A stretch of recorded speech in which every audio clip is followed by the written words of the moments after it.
ఒక రాజు మరొక రాజు యుద్ధం చేసుకునేటప్పుడు రాజ్యాంగం రాయకముందు కత్తులతో పొడుచుకొని చనిపోయేది.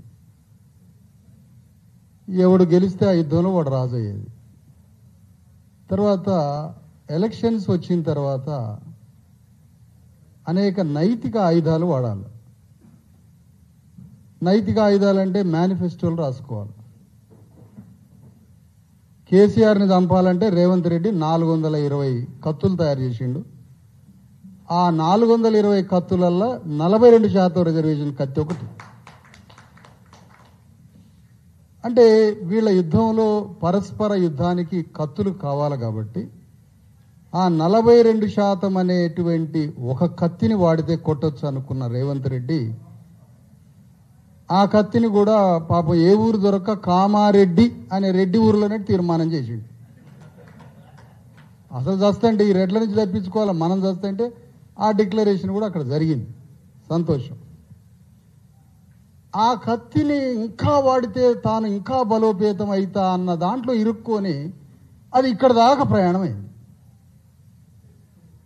వాస్తవానికి రేవంత్ రెడ్డి అనే ఒక character, BJP Kishan Reddy character, ఈ ఇద్దరు మండల్ కమిషన్ మొదటిసారి భారతదేశంలో బీసీలకి స్వాతంత్రోద్యమం వచ్చే అవకాశం ఉన్నది, స్వాతంత్రం వచ్చే అవకాశం మండల్ కమిషన్.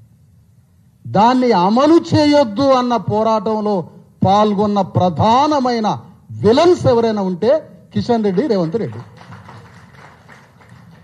ఇది బేసిక్ పాయింట్. ఇది సంఘ బహిష్కరణ చేసే అర్హత పొందగలిగిన వాళ్ళు వీళ్ళిద్దరు. సంఘ బహిష్కరణ చేయాలి. ఎందుకు? వాళ్ళిద్దరూ మండల్ కమిషన్కి వ్యతిరేకమైన ఏబీవీపీ ఉద్యమంలో ఉన్నారు. అలాంటి వ్యక్తి 420 హామీల్లో ఈ కత్తిని పట్టుకున్నాడు. ఈ కత్తిని పట్టుకొని దీన్ని అనేక రకాలుగా ఆటలు ఆడుతున్నాడు. ఇక్కడ ఒక్కోసారి మనకు అర్థం కాని పరిస్థితి ఏంటంటే, సమయం లేదు, ప్రెస్ క్లబ్ టైం అయిపోతుంది, పెద్దలు ఈశ్వరయ్య గారు మాట్లాడాలి, ఒక 5 నిమిషాలు మాట్లాడతారు. ఏం జరుగుతుంది అసలు ఈ రాష్ట్రంలో? ఇప్పుడు బీసీ ఉద్యమానికి నాయకుడు ఎవరు అంటే రేవంత్ రెడ్డి అన్నట. ఈ వేదిక మీద ఉన్న పెద్దలు కాదు, రేవంత్ రెడ్డి. బీసీ ఉద్యమం ఎక్కడ జరుగుతున్నది అంటే పాలక వర్గాల మధ్య జరుగుతుంది. అందుకనే ఒరిజినల్ ప్రజాక్షేత్రంలో వీరులతో జరిగే యుద్ధం ప్రజాక్షేత్రంలో బీసీల ద్వారా యుద్ధం కనపడటం. ఎందుకు కనపడట్లేదంటే వాళ్ళకు అవసరమైనప్పుడు బీసీ అనే ఆయుధాన్ని వాళ్లే బయటికి సృష్టిస్తున్నారు, వాళ్లే మీడియాలో సృష్టిస్తున్నారు, వాళ్లే దాన్ని కనుమరుగు చేస్తారు, పైకి లేపుతా ఉంటారు అవసరాలకు అనుగుణంగా. కానీ బీహార్లో జరిగింది ఏంటి? దేశవ్యాప్తంగా మండల్ అనుకూల ప్రభావం దేశంలో ఉన్న సగం జనాభా అంటే ఇప్పుడు 140 కోట్లు అంటే 70 కోట్లు బీసీలు ఉన్నారు. ఆ రోజు కూడా సగం జనాభాగానే మండల కమిషన్ అనే ఉద్యమ స్వభావం ఈ 50 కోట్ల మందికి తెలిస్తే ఆనాడు ఉన్న 100 కోట్లలో ఆ మండల కమిషన్లో ఉన్న స్పిరిట్ సగం జనాభా ఉన్న 50 కోట్ల మంది బీసీలకు అర్థమైతే తద్వారా రాజ్యానికే వస్తే, కాబట్టి ఈ వాతావరణం రావద్దని కమండల్ ఉద్యమాన్ని తీసుకొని వచ్చాడు. కమండల్ ఉద్యమాన్ని తీసుకొస్తే కమండల్ ఉద్యమంతో దేశవ్యాప్తంగా తిరుగుతున్న లాల్ కృష్ణ అద్వానీ అప్రతిహతంగా దేశమంతా మండల్ కమిషన్కి వ్యతిరేకంగా లాల్ కృష్ణ అద్వానీ తిరుగుతుంటే, లాల్ కృష్ణ అద్వానీ బీహార్లో అడుగు పెట్టగానే మన గవర్నమెంట్ హాస్పిటల్ సంకలాల చేతులు పెట్టి ఈడ్చుకపోతారు పేషెంట్లను, ముసలోళ్ళు. అట్లా లాల్ కృష్ణ అద్వానీ సంకలాల చేతులు పెట్టి ఈడ్చుకపోయి పోలీస్ స్టేషన్ లేచిండు లల్లు ప్రసాద్ యాదవ్.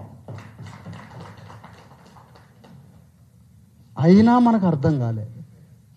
ఎందుకో తెలుసా? యజమాని విలువల ప్రకారం బ్రతికేటువంటి వాళ్ళం మనం. మండల్ కమిషన్ మన కోసం వస్తే దాంట్లో పాల్గొనలేదు. తెలంగాణ ఉద్యమం ఉద్యోగాలనే పేరు మీద ఆంధ్ర వాళ్ళు మొత్తం ఉద్యోగాలు దోచుకుంటారు, తెలంగాణ వానికి ఉద్యోగాలు రావట్లేదనంటే మొత్తం ఆ ఉద్యమంలో పాల్గొన్నాం.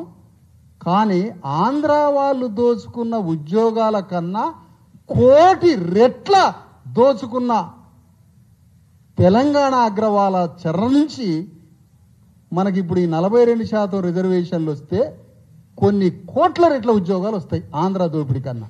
కానీ ఈ ఉద్యమంలో మాత్రం మనం పాల్గొనట్లేదు. ఎందుకు అంటే యజమాని ఆదేశం కావాలి మనకి. ఏం చేద్దామంటారు చెప్పండి, మీ పోరాటాలు ఏందో చెప్పండి అని శ్రీనివాస్ గౌడ్ గారు 3-4 సార్లు అన్నాడు. కానీ ఒక్కరన్నా జబ్బలు జరుచుకొని లేచి నిలబడి గొంతెత్తి యుద్ధ వీరులాగా పలానా చేద్దాం అన్న క్యారెక్టర్స్ బయటికి రాలే. ఎందుకంటే యజమాని లేడు ఇక్కడ,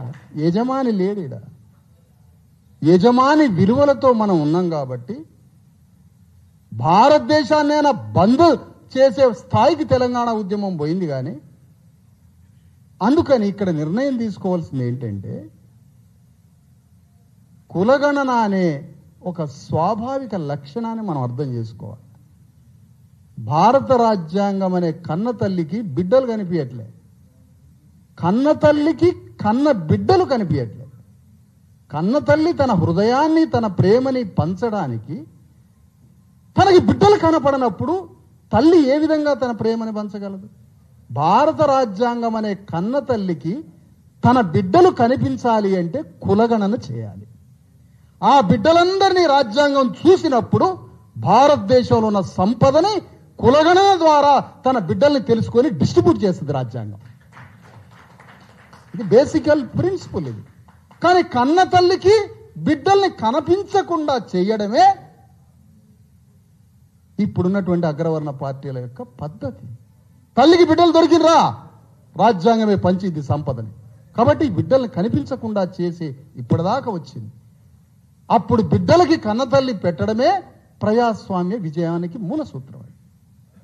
అలాంటి ఒక వాతావరణాన్ని తెలంగాణ గడ్డ మీద మనకి రావలసిన 42% రిజర్వేషన్లు కానీ 42 కాదు, ఆ విలువను పక్కన పెడదాం, 52, 56 రిజర్వేషన్లను సాధించడానికి తెలంగాణ గడ్డ మీద ప్రతి ఒక్క అణగారిన వర్గాల ప్రజలు 42% రిజర్వేషన్లు బీసీలమే పోరాడతామంటే నేను చెప్తున్నా, ఎస్సీల హక్కుల కోసం ఎస్సీలే పోరాడిన విజయం కాదు, బీసీల హక్కుల కోసం బీసీలు మాత్రమే పోరాడిన విజయం కాదు.